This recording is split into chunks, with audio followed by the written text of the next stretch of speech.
या कहिला कि 8वीं अनुसूची में शामिल कइला से ढेर जरूरी बा कि अपने पहली अनुसूची में शामिल करे। एग्जैक्टली अब बोलल शुरू करे। अब वहां से कौन पढ़ा लिखा आदमी, कोई पढ़ा लिखा आदमी हो, कोई भी हो, स्कॉलर हो, वो जब बोलेगा उसको बोलेगा। अब कितनों लोगों को पता है कबीरदास के बारे में, कबीरदास ने कितने सारी दोहे लिखे हैं, लेकिन किसी को पता है कबीरदास भोजपुरी भाषी थे? कोई भी बहुत रेफरेंस कम नहीं लोगों देता को है कि पता। कबीरदास भोजपुरी भाषी थे। महापंडित राहुल सांकृत्यायन, कितने लोगों को पता है कि वो भोजपुरी भाषी थे? सबको बिल्कुल ये सही पता है बात कि है। हिंदी में कविताएं लिखी, हिंदी में उन्होंने अपना गद्य पद्य लिखा है। ये पता नहीं। भिखारी ठाकुर, हमारे पुराना विदेशिया नाटक चलता था, कितना फेमस है, कितना ही फेमस है, किसी को नहीं पता है। अधिकतर लोग उनको इसी से जानते हैं क्योंकि वो है। तो अब यहाँ पे मैटर यही है कि भोजपुरी क्यों, जैसे कि आप पूछ रहे हैं, तो भोजपुरी जीवित, अगर उसकी बात की जाए लाइमलाइट में आने नहीं आने की, तो लिटरेचर की जो अनअवेलेबिलिटी है वो बड़ी सही समस्या है। बहुत बड़ी बहुत समस्या बड़ी है ये। समस्या है। एक भाषण, एक किताब है अर्जुन तिवारी जी की, जिन्होंने भोजपुरी साहित्य और के इतिहास, उस किताब का नाम है, वो लिखा है। उसमें, उस किताब में आप जाएंगे तो भाषण है राहुल सांकृत्यायन का। वो पूरा भाषण भोजपुरी में है और वो भोजपुरी लोगों को ही एड्रेस करते हैं और वो बोलते हैं कि अगर भोजपुरी कितनी समृद्ध है, कैसे कैसे बोला जाए, ओके का कही जाए। जैसे कि हम यहाँ पे बैठ के अगर पॉइंटर्स बनाए भोजपुरी के उद्धार के बारे में कि काहे नहीं होता, तो लिटरेचर का अवेलेबिलिटी हमनी पे बोललो नहीं जाला, वही से कल्चर में हम धीरे धीरे हम कहीं और आकर्षित होते हैं। तो वो सब चीज के पॉइंट ओमे देहल बा। तो जब वो लोग बोले ले तो हमने के, लेकिन नॉर्मल लोग नहीं जानते हैं कि भोजपुरी, ये राहुल सांकृत्यायन भोजपुरी वाले हाँ, हैं। बिल्कुल तो ये सही सारी कहा। चीजें को जानना जरूरी है। तो धीरे धीरे से पहले तो एक फोनेमिक इन्वेंट्री, जिसको बोलते हैं वर्णमाला, वर्णमाला की बहुत बड़ी जरूरत है भोजपुरी में। तो वो एक एस्टैब्लिश हो जाए, जिसको अभी तो फिलहाल मेरा काम सिर्फ गोरखपुर के भोजपुरी पर है, तो वो हम उस पर लिखेंगे और ऐसे ही धीरे धीरे फिर वो एक रेफरेंस पॉइंट बनेगा आगे की पढ़ाई के लिए। तो ये बेस जिसको जुटाने में हमको अभी शुरू में बहुत समय लग गया, अब हम कोशिश करेंगे कि एक ऐसा बेस हम तैयार कर दें कि किसी को रेफर करना हो तो ये बेस उसके पास तैयार हो, अब वो उसके आगे काम करे। बहुत बढ़न काम भाई, उसके आगे काम करे। तब आपके विचार से आगे अब भोजपुरी के का आप भविष्य देखा थे? काहे कि नई पीढ़ी तो बोलल छोड़ देले बा भोजपुरी, जौन बचल बा वो हमारे पीढ़ी ले बचल बा। तो नई पीढ़ी तक ये भाषा के ले गईले में का कइले ओकरे खातिर? इसके पहले एक चीज और बताना चाहेंगे कि जो मेरा काम है वो भोजपुरी के कॉन्सोनेंट्स और वॉवल्स का अकूस्टिक स्टडी है। लिंग्विस्टिक्स बहुत बड़ा डिसिप्लिन है जो कि अभी भारत में बहुत ज्यादा अभी सिर्फ सेंट्रल यूनिवर्सिटीज तक ही सीमित है। वो अभी छोटे छोटे कॉलेजेस या स्कूल्स में उस तरह से as a discipline, as a subject अभी आया नहीं है। लिंग्विस्टिक्स का मतलब होता है भाषा विज्ञान, जो कि लैंग्वेजेस की पढ़ाई करते हैं हम लोग, कि लैंग्वेजेस की क्या ध्वनियां कैसी हैं, शब्द वर्ड ऑर्डर कैसा है, ये सारी चीजें हम लोग लिंग्विस्टिक्स से पढ़ते हैं। जैसे कि हमारा जो काम है वो अकूस्टिक स्टडी है कॉन्सोनेंट्स वॉवल्स का, भोजपुरी के फोनीम्स का। अकूस्टिक्स में हम देखते हैं कि हर एक अकूस्टिक में जो शुरुआती मेरा काम था, अब इसमें आगे काम कैसे करें हम लोग। भोजपुरी सिर्फ अब हम वो सब नहीं जा रहे हैं, हम ग्रामेटिकली जा रहे हैं। तो भोजपुरी के जो अकूस्टिक्स में क्या क्या पढ़ सकते हैं हम लोग, जैसे कि फोनेटिक्स के जो फील्ड है, लिंग्विस्टिक्स के अंदर जो फोनेटिक्स का ब्रांच है, उसमें हम लोग क्लिनिकल फोनेटिक्स एक होता है, जिसमें हम लोग स्पीच थेरेपी, स्पीच में अगर कोई इशू हो, वो सारी चीजें भी हम एड्रेस करते हैं। तो ये मेरा शुरू में था ध्येय कि जो भोजपुरी स्पीकर है उनका एनालिसिस करने का, वो नहीं कर रहे, फिलहाल मेरा चेंज हो गया। लेकिन ये सारी जो क्षेत्र हैं हम काम कर सकते हैं। इतना बड़ा स्पीकर का हमारे पास पॉपुलेशन है, इतना सैंपल है, अगर हम सबको एड्रेस करें तो क्यों ना हम फिर जो क्लिनिकल इश्यूज जो हमारे पास आएंगे वो भोजपुरी स्पीकर्स के लिए हित में होगा, उनको यूज किया जाएगा।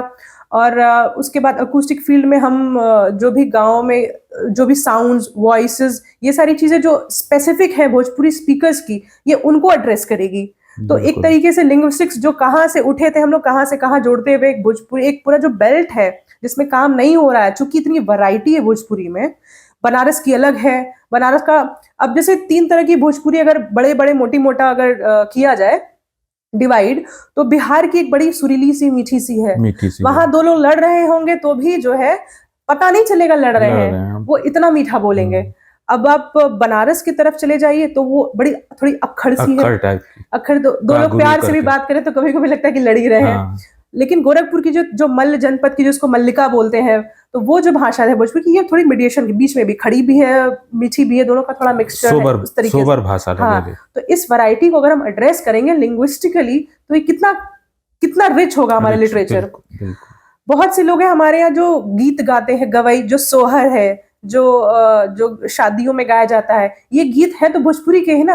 हर हिंदी स्पीकर के घर में यही चलता है। बिल्कुल। सोहर कहाँ से है? भोजपुरी का है। तो अगर हम इन चीजों को एड्रेस करेंगे तो वो उसकी रिचनेस ही तो बढ़ रही है ना। उसको हम प्रॉपर्ली डॉक्यूमेंट कर दें, भोजपुरी के नाम से ही डॉक्यूमेंट करें कि लोगों को पता हो कि सोहर क्या है, तो ये भोजपुरी कल्चर का है, भोजपुरी से आया है। और भाषा कल्चर हम जानते हैं दोनों अलग नहीं है, दोनों एक दूसरे से इतना इंटैंगल्ड है, दोनों एक दूसरे से जन्मे हैं, दोनों एक दूसरे का पूरक होते हैं। तो वो वहीं से निकलेगा कि अगर हम उसको उसके नाम से देखें तो सोहर को या उस कल्चर को।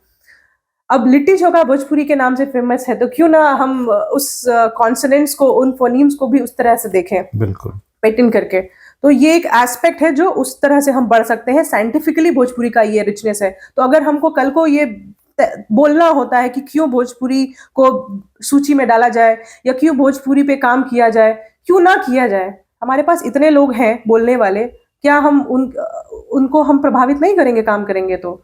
और अगर हमको अगर किसी का भला भी ना करना हो तो क्यों हम इसको नॉर्मलाइज करें? क्यों इतना पिक करना पड़ता है कि भोजपुरी पे क्यों भोजपुरी को इतना देखते हैं? हम तो स्कॉलर हैं, हमको चूज करने में 2 मिनट घबराहट नहीं हुआ कि ये भाषा है, हमको पता था कि ये भाषा है, नॉर्मल है मेरे लिए, हम बुरा फील नहीं कर सकते। हालांकि हम नहीं बोलते हैं, भोजपुरी मेरा मातृभाषा मेरी नहीं है, लेकिन इसको इस तरह से पिक कर देना कि ये रस्टिक्स की भाषा है, देहाती, क्यों ऐसा सीमित हो गई है? क्योंकि उस तरीके से ही वही अप्रोच ही रहा है हमारा। मानते हैं कि ये खेत खलिहान मजदूरी का है, लेकिन खेती भी नहीं होगी तो देश का काम नहीं चलेगा ना। बिल्कुल जिस तरह से खेती नहीं होगी उस तरह से खेती मजदूर करने वाला जो बोलेगा नहीं तो उसकी भाषा में काम करना है। हमार जो सोचल बा कि एक खास समय काल में बाजार भोजपुरी के ऐसन बना देलस कि ऊपर ठप्पा लग गई अश्लीलता के। काहे कि हमन के जब छोट रहनी तब ऐसन कोनो ठप्पा नहीं रहे, चाहे इतना गीत उत जौन फिल्म गीत अश्लीलता ये सब भोजपुरी से नहीं जुड़ल रहे। जब हमन के बचपन रहे तो हमन के देखते में हमरे ख्याल से 10, 15, 20 साल में ही भइल। तो इहो जैसे आप लोग जैसे युवा काम करते हुए भोजपुरी पे और एक विज्ञान पे भाषा पे काम करते हुए तो आगे और बढ़िया हुई। तो हमके लगा था इहो समय जाई, अब भोजपुरी पे अच्छा काम हुई, स्वस्थ चीजें ही हैं। और आप जैसन लोग जब काम करते हैं तो बहुत उम्मीदों बा उनके। आपका उम्मीद, आपका जो एक्सपेक्टेशन है वो भोजपुरी के लगाव के कारण है। हाँ। अब हम इस सवाल को 2 तरह से देख रहे हैं। पहला ये कि शुरू जब हुआ, जब भी, क्योंकि देश में इतनी प्रॉब्लम्स आई ना सोशली, डिवीजन हो गया, मतलब आक्रमण हो गया, लोग रूल करने लगे, गुलामी हुई, ये सारी चीजें से इतना प्रभाव पड़ा। सिर्फ खाने पीने या पहनने, बहुत चीज के गुलाम हो गए। अब उस हिसाब से जब चीजें आगे बढ़ी तो सबसे बड़ा सवाल जीविकोपार्जन का था। अब ब्रिटिश ने ऐसा कर दिया था कि अंग्रेजी ही बोलना है। अंग्रेजी के अलावा उन्होंने फारसी भी हटा दिया, उर्दू भी हटा दिया, उसको अंग्रेजी की वजह से हर भाषा के नुकसान भाई उसको बिल्कुल कर दिया, और हिंदी भी कर दिया। तो अब भोजपुरी खत्म हो गई। भोजपुरी जो जनता थी उसको लगा कि चलो हिंदी वाले तो हैं, वो आगे चलते हैं, इसको हम बैकअप रहेंगे, करेंगे। तो वो कॉमर्शियलाइजेशन वहां पर नहीं हुआ, नौकरियां होने लगी, सारी चीजें होने लगी। एक हिंदी एक मानक भाषा है, एक स्टैंडर्ड तय कर दिया गया कि ऐसे बोलेंगे, शिक्षा में जाएगा, ये स्क्रिप्ट में जाएगा, फॉर्मल लैंग्वेज रहेगी। तो हिंदी यूज होने लगा और भोजपुरी पीछे खड़ी बेस की तरह खड़ी रह गई। अब हमें एहसास हो रहा है कि सिर्फ बेस नहीं, हमें आगे भी जाना है, हमें बिल्कुल सिर्फ जड़ पलई सब बनना है हमको।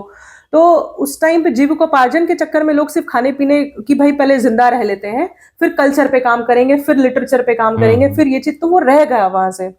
और दूसरी बात, ये जो अश्लीलता और ये सारी है, ये मेरा मानना है कि ये जो अभी एक सडन राइज और एक बूम है, सोशल कंडीशनिंग और लोगों का स्ट्रेस, इतने सारे ऑप्शंस हो गए हैं, इतनी ऑप्शंस है, तो ये एक अलग ही मानसिकता है। इसको भाषा से नहीं जोड़ सकते, ये मानसिकता का और अशिक्षा का जो स्प्रेड है, अशिक्षा के कारण है। तो लोगों को ये लगने लगा है, ऐसा नहीं कि सिर्फ भोजपुरी में ही अश्लीलता हो रही है, परोसी जा रही है, हिंदी में देखिए, अंग्रेजी, भाषा और अश्लीलता का कोई संबंध नहीं, संबंध है नहीं फिलहाल। सही बात आप कह रहे हैं। लोगों की खुद की मानसिकता, तो लोगों को लगता है कि यही पसंद आ रहा है, वो क्षणिक सुख में ज्यादा इंटरेस्टेड है। तो क्षणिक सुख से ऊपर उठ करके आप कहीं भी बैठेंगे तो आप ऊपर ही रहेंगे। तो वो सारी चीजें, तो फिलहाल इसको भाषा से जोड़ना गलत है। लोगों को लगता है कि अनपढ़ गंवार लोग हैं वो भोजपुरी बोलते हैं और वो अश्लील होते हैं। ये कहीं से तीनों का कंडीशनिंग नहीं है। अगर हम लोग जड़ पर जाएं तो ये तीनों कहीं से रिलेटेड है नहीं। सही बात। वो सिर्फ आपके मानसिकता का है और आप क्योंकि अशिक्षित हैं, सिंपल सी बात इतनी है। आपको ऊपर उठना होगा, आप कोई भी भाषा बोलेंगे आप ऊपर उठेंगे और आप समृद्ध रहेंगे। तो ये जो लोग कर रहे हैं, ऐसा कुछ लोग हैं, अब ऐसा गीत बनाते हैं, इस तरह से करते हैं। गूगल पर आप बस लिख दीजिए भोजपुरी, सारे अश्लील ही पोस्टर दिखाई देते हैं। तो वो ऐसा कर रहे हैं क्योंकि उनको जनता को वही चीज मिल रही है, वो परोस भी रहे हैं और उनको पता नहीं कुछ जनता भी ऐसी जो ऐसा चाह रही है। तो ये भी बात है कि सिर्फ उसी जनता से भोजपुरी को हम बांध नहीं सकते ना। भोजपुरी बहुत बेहद है। बहुत से लोग, बड़े सारे लोग हैं, पवन सिंह को जानते हैं, सरिता बुधू को कितने लोग जानते हैं? सरिता बुधू मॉरिशस में एक लोकगीत का पूरा उनका रिवॉल्यूशन चल रहा है। BHU यूनिवर्सिटी में भोजपुरी अध्ययन केंद्र में अधिकतर किताबें सरिता बुधू की देखी जाती हैं। वहाँ का जो फैकल्टी है, जो डिपार्टमेंट है, उसका नाम ही है पंडित राहुल सांकृत्यायन डिपार्टमेंट करके, उसके दरवाजे पर लिखा हुआ। इन लोगों को कितने लोग जानते हैं? तो ये दो अलग अलग बातें हैं। अश्लीलता अलग है, भाषा अलग है, चाहे भोजपुरी चाहे कुछ हो, तो ये उसी से आएगी। तो भाषा के प्रति लोगन के लगाव बढ़ी और उमें और सृजन हुई, तब अपने आप ये सब चीजें खत्म हो जाएगी। इस पर फोकस करने की जरूरत ही नहीं है। चाहे भाषा के पॉइंट ऑफ व्यू से देखा जाए, चाहे सोसाइटी के पॉइंट ऑफ व्यू से देखा जाए, बुराई पे फोकस करने की जरूरत ही नहीं है। हम इतना अच्छा कर दें कि उसको वो काउंट ही ना हो। बहुत सही बात। तो और जहां तक भाषा की बात है कि लोग नए पीढ़ी कर क्यों नहीं रहे, क्योंकि इनको पहले तो जरूरत नहीं दिख रही है, क्योंकि नौकरियां नहीं है ना, लाइवलीहुड नहीं है ना। अब हम सोशल मीडिया खोलेंगे तो अंग्रेजी में सारी चीजें हैं। एक अब लिंग्विस्टिक्स के स्टूडेंट होने के नाते हम लोग कोडिंग करते हैं, डिक्शनरी कैसे बनती है, टेक्स्ट टू स्पीच जो होता है वो पढ़ते हैं। तो वो सारी चीजें भोजपुरी में अवेलेबल ही नहीं है। जो लोग ऊपर चले गए, उन लोगों ने इस लैंग्वेज पे काम ही नहीं किया, तो वो जब अवेलेबल नहीं है तो बाकी लोगों को, नए लोगों को पता कैसे चलेगा? तो अब आज हम स्वर व्यंजन पे काम कर रहे हैं, कल हम कोडिंग करके एक डिक्शनरी तैयार करेंगे, एक कल परसों जाके मोबाइल में टेक्स्ट टू स्पीच भोजपुरी रहेगा, वो आएगा। तो वो धीरे धीरे बढ़ेगा इसी तरीके से। तो जितना लिटरेचर समृद्ध होगा उतना फिर भाषा समृद्ध होगा। तो जितने लोग हैं जो कविता कहते हैं, जो गीत संगीत वाले हैं, अगर हम इन पे ज्यादा ध्यान दें, वो चीजों को लिखना शुरू करें, डॉक्यूमेंट करना शुरू करें, तो वो जब लोगों के नजर में जाएगा वो ज्यादा होगा। सिर्फ गाते रहने से यहाँ से तो है, एक हो रहा है, लेकिन वो सिर्फ साहित्यिक तौर पर हो रहा है। एक व्याकरण तौर पे, एक डॉक्यूमेंटेशन के फॉर्म में, एक ऑर्गेनाइज तरीके से जब हमारा लिटरेचर होगा, इनहैंस्ड होगा, तब होगा। हिंदी में हमारे पास अवधि में हिंदी भाषा भाषी लोग को पता, हमारे इतिहास में महाभारत रहा है, रामायण रहा है, संस्कृत से रहा है, तो अभी हिंदी भाषा भाषी उसको ज्यादा पढ़ते हैं। लेकिन भोजपुरी का ऐसा कोई ठोस पीछे देखा जाए तो है ही नहीं, कोई ग्रंथ नहीं है हमारा। किस ग्रंथ को देखें?